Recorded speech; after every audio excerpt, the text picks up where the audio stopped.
क्या कोविड के बाद एक नया वायरस आ चुका है? Broad spectrum antibiotic. This has no antibiotic. This one has just over with the Antibiotic resistant antibiotic. अगर मैं आपसे कहूं कि आपको जब भी नज़ला जुकाम या फीवर होता है तो आप क्या करते हो, तो बहुत से ऐसे लोग होंगे जो मेडिकल या फार्मेसी पर जाकर अपनी प्रॉब्लम बताकर दवाइयां ले लेते होंगे और उन दवाइयों में ज्यादातर दवाइयां एंटीबायोटिक्स होती होंगी। और यही सबसे बड़ी प्रॉब्लम है, क्योंकि इस वायरस का नाम है एंटीबायोटिक रेसिस्टेंस। इस इन्फेक्शन में शरीर में मौजूद बैक्टीरिया एंटीबायोटिक्स के खिलाफ इम्यूनिटी डेवलप कर लेते हैं, यानी पेशेंट कितनी भी दवाइयां खा ले उसे किसी दवाई का असर ही नहीं होगा। और हाल ही में इंडिया में इस इन्फेक्शन से 3 लाख लोगों की जान गई है। तो क्या होता है एंटीबायोटिक रेसिस्टेंस और ये क्यों होता है? क्या ये सच में कोविड से भी ज्यादा खतरनाक है?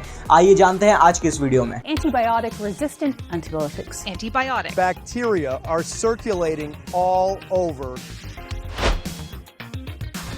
फरवरी में हैदराबाद के डॉक्टर्स के पास एक 20 साल का पेशेंट आता है जिसे फीवर और वायरल इन्फेक्शन था। मोस्टली जो इन्फेक्शन होता है वो एंटीबायोटिक दवाइयों से ठीक हो जाता है, लेकिन ये केस नॉर्मल नहीं था। कई रिपोर्ट्स के बाद पता चलता है कि वो 20 साल का लड़का एंटीबायोटिक रेसिस्टेंस से पीड़ित था, यानी वो कितनी ही दवाइयां खा लेता उसे उन दवाइयों से कोई फर्क नहीं पड़ता और 15 दिन आईसीयू में रहने के बाद उस लड़के की डेथ हो जाती है। और ये प्रॉब्लम बहुत तेजी से बढ़ रही है। भारत इस बीमारी से प्रभावित होने वाली कंट्री पर टॉप पर है और हमें इस इन्फेक्शन को ठीक से समझने के लिए इसके पास्ट को समझना होगा। सन 1346 इतिहास की सबसे बड़ी महामारी ब्लैक डेथ जो बैक्टीरियल इन्फेक्शन से ही फैली थी और इस इन्फेक्शन से यूरोप की ऑलमोस्ट आधी आबादी खत्म हो गई थी। अभी से 30 से 40 साल पहले बैक्टीरिया बहुत बड़ी प्रॉब्लम थी। अगर किसी को खरोच भी आ जाती थी तो उससे उसकी मौत हो जाती थी, लेकिन जब डॉक्टर्स ने एंटीबायोटिक्स बना दिया था तो बैक्टीरियल इन्फेक्शन से बचना बहुत आसान हो गया था। और उस टाइम पर एंटीबायोटिक्स इतना बड़ा समाधान था कि वर्ल्ड के पहले एंटीबायोटिक पेनिसिलिन को द वंडर ड्रग भी कहा जाता है। लेकिन एंटीबायोटिक्स के गलत यूज या ओवरडोज की वजह से बन रहा है एक ऐसा बैक्टीरिया जो एंटीबायोटिक्स को भी सहन कर लेता है और इन दवाइयों का उस बैक्टीरिया पर कोई असर ही नहीं होता, जिसका नाम है द सुपरबग। देखिए, एंटीबायोटिक्स हमारे शरीर के बैक्टीरियाज को मारने में मदद करता है, लेकिन बैक्टीरियाज अपनी अलग अलग वेरिएशंस के हिसाब से अपनी कॉपीज बनाते रहते हैं।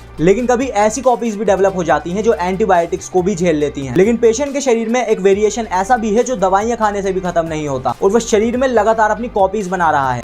जितनी ज्यादा एंटीबायोटिक्स हम लोगों को देंगे और एनवायरनमेंट में डालेंगे, इन बैक्टीरिया को रेजिस्टेंट बनने के उतने ज्यादा मौके मिलेंगे। और कुछ ऐसे ही एंटीबायोटिक रेसिस्टेंस का जन्म होता है और इसी तरह ये दूसरे लोगों में भी फैल सकता है। 2020 में कोरोना ने पूरी दुनिया में तबाही मचा दी थी। Coronavirus again, certainly. We didn't think it would be able to get into people.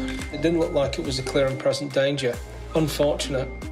For a disease to become a pandemic. तो सोचो, फ्यूचर में अगर दवाइयां ही हमारे शरीर पर काम करना बंद कर दें तो क्या होगा? तो होगा कुछ यूं, जिन बीमारियों का इलाज आज हमारे पास है वो फ्यूचर में जानलेवा हो जाएंगी। और इसी एस्टिमेट को ध्यान में रखकर एक रिसर्च के अकॉर्डिंग 2050 तक हर साल 1 करोड़ लोग मरेंगे एंटीबायोटिक रेसिस्टेंस से। और इतनी जल्दी नए एंटीबायोटिक्स भी नहीं बनाए जा सकते, ये काफी लंबा प्रोसेस है, इसमें 10 से 15 साल आराम से लग जाएंगे। और इसीलिए एंटीबायोटिक्स हमारे लिए बहुत इंपॉर्टेंट है अगर हम उसका सही से और ध्यान से इस्तेमाल करें। आपकी इन्फॉर्मेशन के लिए बता दूं कि one of the last antibiotic 1987 में बनाई गई थी, यानी 37 सालों में एक भी एंटीबायोटिक नहीं बनी है, क्योंकि इसमें सबसे पहले कंपाउंड्स की रिसर्च करी जाती है, फिर अलग अलग बैक्टीरिया को टेस्ट करा जाता है कि किस बैक्टीरिया के लिए किस एंटीबायोटिक वेरिएशन को यूज करा जाए और एट द एंड इसे इंसानों पर टेस्ट करा जाता है। लेकिन यहाँ ये प्रोसेस खत्म नहीं होती, फिर इसे WHO यानी वर्ल्ड हेल्थ ऑर्गेनाइजेशन से अप्रूव कराया जाता है, तब जाकर एक एंटीबायोटिक अप्रूव होती है। अभी हाल ही में उड़ीसा ड्रग एडमिनिस्ट्रेशन और तेलंगाना ड्रग कंट्रोल ने फार्मेसी और मेडिकल को वार्निंग दी है कि वो अगर बिना प्रिस्क्रिप्शन के एंटीबायोटिक दवाइयां बेचेंगे तो उनका लाइसेंस जब्त कर लिया जाएगा।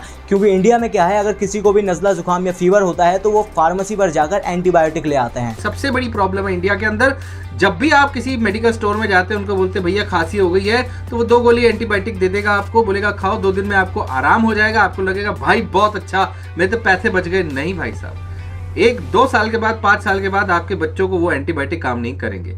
Directorate general of health service ने डॉक्टर्स के लिए ये मैंडेटरी कर दिया है कि वो पेशेंट्स को एंटीबायोटिक देते वक्त उन्हें उसके रीजंस भी बताएं, ताकि पेशेंट्स को भी पता लग सके कि उन्हें एंटीबायोटिक्स क्यों दी जा रही है। और अगर किसी एंटीबायोटिक्स पर ये रेड लाइन हो तो उसे बिना डॉक्टर की सलाह के नहीं लेनी चाहिए। ये रेड लाइन अक्सर एंटीबायोटिक्स पर ही होती है ताकि इसके ओवरडोज से बचा जा सके। और अगर हम इन गाइडलाइंस को फॉलो करेंगे तो ये डिजीज जो फ्यूचर में बहुत जानलेवा हो सकती है, इससे बच सकेंगे। क्योंकि हम सभी ने कोविड-19 को अपनी आंखों से देखा है और सभी सिचुएशंस को फील करा है और हम जानते हैं कि जब भी कोई बीमारी फैलती है तो उससे सभी का नुकसान होता है। क्योंकि ये डिजीज नई है, अगर हम शुरू से ही सावधानी रखेंगे तो हम इस बड़े खतरे से बच सकेंगे। मैं आपसे इस वीडियो को लाइक या कमेंट करने को नहीं कहूंगा, आप इस वीडियो को जितना हो सके उतना शेयर करिए, अपने व्हाट्सएप ग्रुप्स में शेयर करिए, अपने दोस्तों तक पहुंचाइए, क्योंकि आपके एक शेयर करने से बहुत लोगों को फायदा हो सकता है। मिलते हैं अगली वीडियो में। Thank you.